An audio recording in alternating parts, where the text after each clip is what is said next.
శ్రీమాత్రే నమ. జై గురు దత్తాత్రేయ నమ.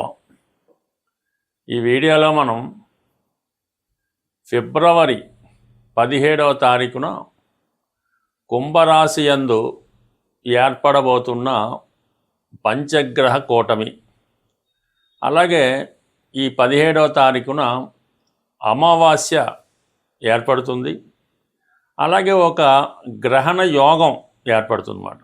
అంటే గ్రహణ యోగం అంటే సూర్యుడు, చంద్రుడు, రాహు ఒకే రాశిలోకి వచ్చినప్పుడు గ్రహణం యోగం ఏర్పడుతూ ఉంటుంది. ఈ గ్రహణ యోగంలో పుట్టినటువంటి జాతకులు ఎవరైనా ఉంటే వాళ్ళు జీవితంలో అనేక ఒడిదుడుకులు, ఇబ్బందులు ఎదుర్కోవడం జరుగుతూ ఉంటుంది. అంటే సాధారణంగా ఈ యోగాలు పుట్టినప్పుడు ఉన్నటువంటి యోగాలు ఆ వ్యక్తి యొక్క జీవితాంతం ఏదో విధంగా వెంటాడుతూ ఉంటాయి. అందుకనే వారు పుట్టినప్పుడు తగు విధమైనటువంటి పరిష్కారం చేసుకుంటే ఆ యోగం ఇబ్బంది లేకుండా జాతకుడు అభివృద్ధికి మళ్ళా కారణం అవుతూ ఉంటాయి. అలాగే ఈ ధనిష్ట 3-4 పాదాలు, శతభిషం 4 పాదాలు, పూర్వభాద్ర 1, 2, 3 పాదాలు ఈ కుంభరాశిలో ఉంటాయి. అంటే ఈ టైంలో ఎవరైనా మనకి ఈ ఫిబ్రవరి 17, 18, 19వ తారీఖు కొంతవరకు జన్మించినటువంటి పిల్లలు ఎవరైనా ఆ టైంలో జన్మిస్తే వారి జాతకంలో ఈ గ్రహణ యోగం ఏర్పడుతూ ఉంటుంది. కంపల్సరీగా వాళ్ళు ఆ టైంలో పుట్టిన పిల్లలకి శాంతి పరిహార కార్యక్రమాలు చేసుకోవడం వల్ల వాళ్ళ జీవితంలో అభివృద్ధి కలుగుతూ ఉంటుంది. మొత్తం మీద ఏంటంటే ఇప్పుడు ఏర్పడినటువంటి ఈ అమావాస్యతో కూడినటువంటి గ్రహణ యోగం వివిధ రాశుల వారికి ఏ విధంగా లాభపడుతుంది, ఏ విధంగా నష్టం జరుగుతుంది అన్న విషయాన్ని వివరంగా తెలుసుకునే ప్రయత్నం చేద్దాం. మేషరాశి వారికి కుంభరాశిలో ఏర్పడినటువంటి గ్రహణ యోగంతో కూడినటువంటి పంచగ్రహ కూటమి, అది అమావాస్య రోజు ఏర్పడడం వల్ల మరి మేషరాశి వారికి ఎటువంటి లాభం కలుగుతుంది? ఎందుకంటే 11వ స్థానంలో ఏ గ్రహం వచ్చినా కంపల్సరిగా ఆ గ్రహ కారకత్వాల ద్వారా జాతకుడికి లాభం కలుగుతుంది. అయితే ఇక్కడ అమావాస్య, రాహు, రవి ఇవన్నీ ఉండడం వల్ల జాతకుడికి ఒక విధమైనటువంటి ప్రభుత్వ పథకాల వల్ల లేదంటే ప్రభుత్వ కాంట్రాక్ట్ వల్ల లాభం వచ్చే అవకాశం ఉంది. మరొక విధంగా చెప్పాలంటే మీకు వచ్చినటువంటి ఒక గొప్ప అవకాశాన్ని ఇతరులకు ఇవ్వడం ద్వారా మీరు విశేషమైన లాభాన్ని పొందడం జరుగుతూ ఉంటుంది. మీకు ఏ కార్పొరేటర్ సీటో వచ్చింది, పోటీ చేయడానికి అన్ని సర్వం సిద్ధం చేసుకున్నారు, వెంబటనే వేరొకరు వచ్చి అపోయింట్ పార్టీ వాళ్ళు మిమ్మల్ని డ్రాప్ అయిపోమని లేదంటే పార్టీ ఆదేశానుసారం మిమ్మల్ని డ్రాప్ చేసి మీకు దాని బదులుగా ఒక 5 లక్షలు, 10 లక్షలు, 1 కోటి రూపాయలు నజరానా ఇచ్చే అవకాశం ఉన్నది. అటువంటి అవకాశం వచ్చే అవకాశాలు ఉన్నాయి. ఊహించని ధనలాభం వచ్చే అవకాశం ఉంది. దాంతోపాటుగా ఈ శుక్రరాహులు కలయిక వల్ల ఏంటంటే అనూహ్యంగా భార్య తరపు నుంచి విశేషమైనటువంటి ఆదాయం లాంటిది రావడం జరుగుతూ ఉంటుంది. అంటే గతంలో ఎప్పుడో మీకు ప్రామిస్ చేసి ఉంటారు, ఇంత డౌరీ ఇస్తామని, ఇంత పొలం ఆస్తి ఇద్దామని అంటారు. ఇది అనూహ్యంగా మీకు వచ్చే అవకాశం ఉన్నది. దాని తర్వాత ఒకే కుటుంబానికి చెందినటువంటి 2 వ్యక్తులు లేదంటే 2 స్త్రీలు మీకు సడన్గా పరిచయమై మీ యొక్క వ్యాపార అభివృద్ధికి కారణమవుతుంటారు. లేదంటే మీరు ఆశించిన సహాయ సహకారాలు ఆ స్త్రీల వల్ల మీకు లభించే అవకాశం ఉంది. అది అక్క చెల్లెళ్ళు అవ్వచ్చు, బాగా స్నేహితులు లాంటి 2 ఫ్రెండ్స్ ద్వారా కూడా మీకు సహకారం లభించే అవకాశం ఉన్నది. అలాగే విద్యార్థులకి ప్రధానంగా మీరు దేశ విదేశంలో ఎక్కడ ఉన్నా సరే క్యాంపస్ ఇంటర్వ్యూ ద్వారా అంటే విదేశ సంస్థల్లో, అది సాఫ్ట్వేర్ రంగంలో మీకు ఉద్యోగ అవకాశాలు రావడం జరుగుతూ ఉంటుంది. అంటే మీరు కొత్తగా క్యాంపస్లో ఉన్నాం, ఉద్యోగం కోసం ప్రయత్నం చేస్తున్నాం, మీకు చాలా చక్కని ఉద్యోగం ఈ సాఫ్ట్వేర్ రంగంలో విశేషమైనటువంటి జీతంతో వచ్చే అవకాశం ఉంది. కొన్ని సందర్భాల్లో మీరు ఏదైనా ఒక ప్రైవేట్ సంస్థల్లో ఒక వ్యక్తి దగ్గర ఒక సంస్థలోనో పనిచేస్తున్నప్పుడు ఇతరులకు తెలియకుండా మీ ఒక్కరికి మాత్రమే బెనిఫిట్ కలిగే విధంగా ఏదైనా ఒక మీకు జీతం పెరగడం కానీ, ఒక అవార్డు లాంటిది ఇవ్వడం కానీ, లేదంటే కొంత బహుమతి లాంటిది మీకు లభించే అవకాశం ఉంది. ప్రధానంగా ఎవరైతే రియల్ ఎస్టేట్ రంగంలో ఉన్నారో వాళ్ళకి మీరు ఊహించిన దానికన్నా మీ దగ్గర ఉన్నటువంటి ఎటువంటి ఎసెట్ అన్నా అది అమ్ముడుపోయే అవకాశం ఉంది. అందులో 70-80% బ్లాక్ మనీ ఉంటుంది, మిగతాది వైట్ మనీ లాగా ఉండే అవకాశం ఉంది. కాబట్టి ఏదైనా అక్రమ ఆర్జన అన్నది ఎక్కువగా పెరుగుతూ ఉంటుంది, స్త్రీధనం లభిస్తూ ఉంటుంది, ఏదో విధంగా మీకు ఆర్థిక సహకారం లభిస్తూ ఉంటుంది. ఉద్యోగపరంగా ఒకేసారి 1-2 అవకాశాలు రావడం కూడా జరుగుతూ ఉంటుంది. బట్ ఏదైనప్పటికీ కూడా ఇప్పుడు వచ్చినటువంటి అవకాశాలు బాగున్నప్పటికీ కూడా 12వ స్థానంలో శని భగవానుడు ఉండడం వల్ల, 9లో 10వ స్థానంలో కుజుడు దిగ్బలుడై ఉండి, ఈ 11వ స్థానం అన్నది ఏదైతే 5 గ్రహాలు ఏర్పడ్డాయో అది పాపకర్తారి యోగంలో ఏర్పడడం వల్ల మీకు ఇప్పుడు వచ్చినటువంటి చెప్పినటువంటి లాభాల్లో ఏది వచ్చినా సరే దాని తర్వాత మీకు దాని యొక్క ఇబ్బందులు నష్టాలు కూడా జరిగే అవకాశం ఉంది. కాబట్టి ఈ సమయంలో మీరు ఏదైనా అనెతికల్గా, అన్యాయంగా, అక్రమంగా ఏది వచ్చినా సరే 1-2 సార్లు ఆలోచించి నిర్ణయం తీసుకోవాలి. సాధ్యమైనంత వరకు దాన్ని వదులుకోవడమే మంచిది. నిజాయితీ అయిన మార్గంలో మీకు ఎప్పటికన్నా వస్తుంది. ఇప్పుడు టెంపరీగా వచ్చే ఇటువంటి సౌఖ్యాలు సుఖాల వల్ల ఫ్యూచర్లో జాతకుడు నష్టపోయే అవకాశం ఉంటుంది. ఇప్పుడు మన ప్రస్తుత 17వ తారీఖున ఏర్పడుతున్నటువంటి అమావాస్యతో కూడుకున్నటువంటి గ్రహణ యోగం, అంటే దీనివల్ల చంద్రుడు ఇబ్బంది పడతాడు. అంటే చంద్రుడు బలహీన పడిపోతుంటాడు. పూర్తిగా బలహీన పడిపోవడం వల్ల కొన్ని రాసుల వారికి అది ఇబ్బంది కలుగుతూ ఉంటుంది. అలాగే రవి ఎప్పుడూ బలవంతుడిగానే ఉంటాడు, కానీ గ్రహణం పట్టిన సమయంలో రవి కూడా బలహీనం పొందుతూ ఉంటాడు. కంప్లీట్గా ఆ యోగ ప్రభావం వల్ల రవి తన సంపూర్ణ ఫలితాలు ఇవ్వడంలో ఆసక్తులు అవుతుంటాడు.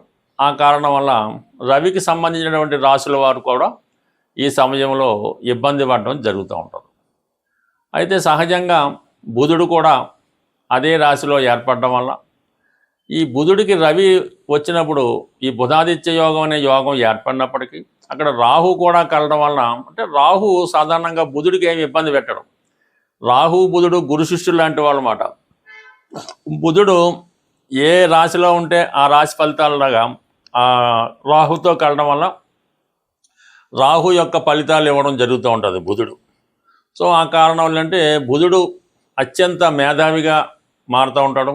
బుధుడికి మంచి సహకారం లభిస్తూ ఉంటుంది రాహు వల్ల. ఇది సైంటిఫిక్గా పరిశోధనా రంగంలో ఉన్న వాళ్ళకి, బాగా విద్యావంతులకి, మేధావులకి ఇది బాగా ఉపయోగపడుతూ ఉంటుంది.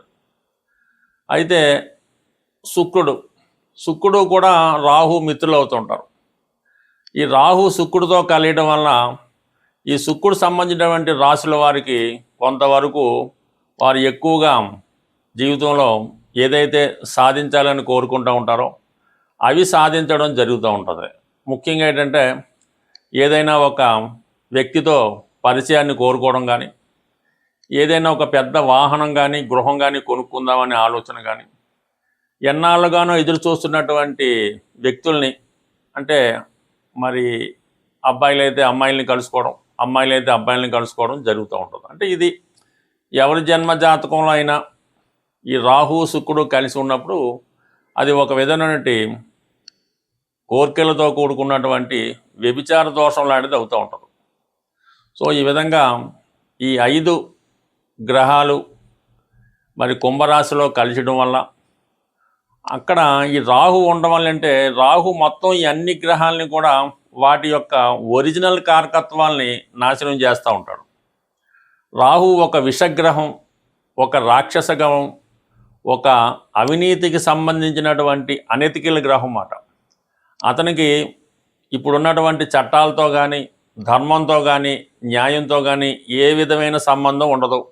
తాను అనుకున్నది ఎలాగన్నా సాధించాలనే మనస్తత్వం ఉంటుంది. అంటే ఒక విధమైన వావి వరుసలు ఉండవు, ఒక విధమైన నీతి అవినీతి ఉండదు, ఇది న్యాయం ఇది తప్పు అన్నటువంటి ఏమీ లేకుండా రాహు అనెతికల్గా ప్రవర్తిస్తూ ఉంటాడు. పైపెచ్చు రాహుకి మరి కుంభరాశి ప్రస్తుతం స్వక్షేత్రం అవటం వల్ల అత్యంత బలవంతుడైనటువంటి రాహుతో ఈ మిగిలిన 4 గ్రహాలు కలవడం వల్ల వాటి యొక్క కారకత్వాలు ఇబ్బంది పడుతూ ఉంటాయి. అంటే ఇక్కడ రవితో కలియడం వల్ల మరి ఎవరికైనా తండ్రి గారి యొక్క అనారోగ్యం కానీ, తండ్రి గారు నష్టపోవడం కానీ, పిల్లలకి ఇబ్బంది కలగడం కానీ జరుగుతూ ఉంటుంది. అంటే రవి కారకత్వాలు పాడవుతాయి. చంద్రుడు కారకత్వాలు తల్లిగారికి అనారోగ్య సమస్యలు, ఏదైనా హెల్త్ ప్రాబ్లమ్స్, ఆవిడ జీవితంలో స్ట్రగుల్ పడడం జరుగుతూ ఉంటుంది. అయితే శుక్రుడు రాహు మిత్రుడు అవడం వలన అప్పటిదాకా చాలా నిజాయితీగా సాంప్రదాయంగా వెళ్తున్నటువంటి వాడు అన్య స్త్రీల మీద వ్యామోహం పెంచుకోవడం, ఇతరుల యొక్క ధనం మీద ఆశ పెంచుకోవడం, ఏదో విధంగా ఎదుటివారి యొక్క ఆస్తులను కానీ వారి యొక్క స్త్రీలను కానీ అన్యాయంగా దోచుకోవాలనే ప్రయత్నం చేయడం జరుగుతూ ఉంటుంది. చాలా అనెతికల్గా ప్రవర్తిస్తూ ఉంటాడు. చాలా లగ్జరీ లైఫ్ అనిపిస్తూ ఉంటాడు. సో బుధుడు రాహుతో కలియడం వలన పెద్ద పెద్ద వ్యాపార అవకాశాలు దగ్గర ధనం ఉన్నా లేకపోయినా పెద్ద పెద్ద సంస్థలు స్థాపిద్దామని, కోట్లలో రొటేషన్ చేద్దామని ఎదుటి వారికి భ్రమ కల్పించేలాగా తన యొక్క ఐడియాలు ఇవ్వడం జరుగుతూ ఉంటుంది.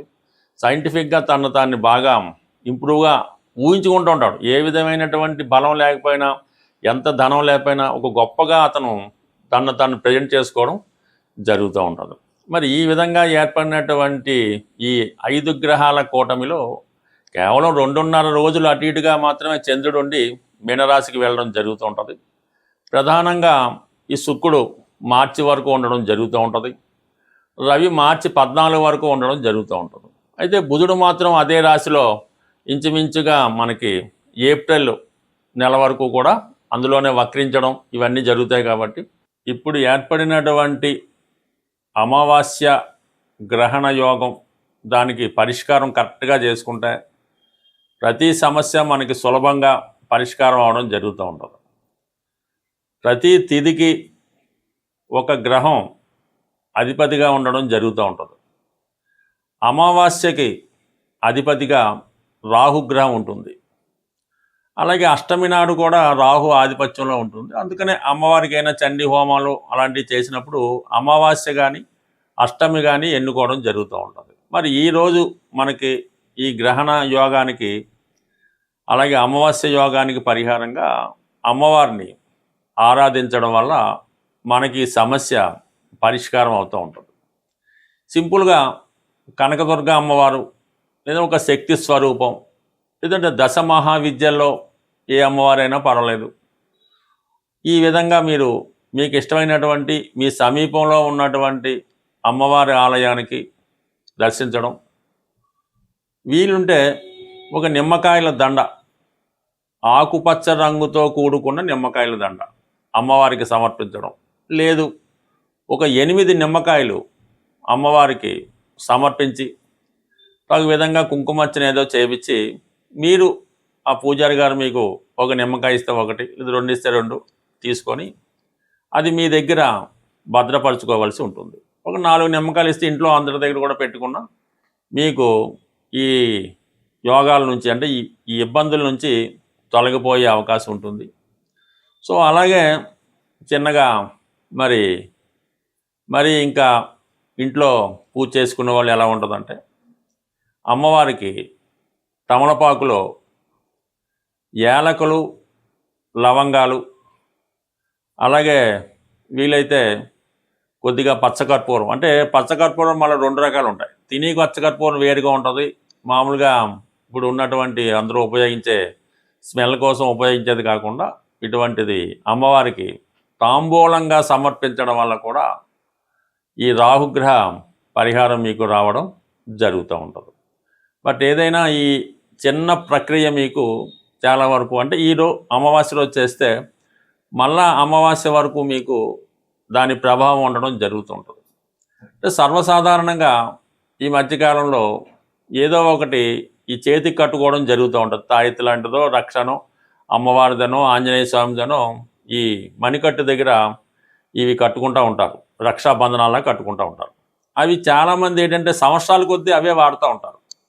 అది సాధారణంగా మీరు అమావాస్య రోజు చేతికి ఉన్నటువంటి ఇటువంటి ఈ బంధనాల్ని, రక్షాబంధనాల్ని, కంకణాలని కంప్లీట్గా అవి తీసివేసి ఏదైనా ఒక చెట్టు మొదల్లోనో నదిలోనో కలిపివేయటం మంచిది.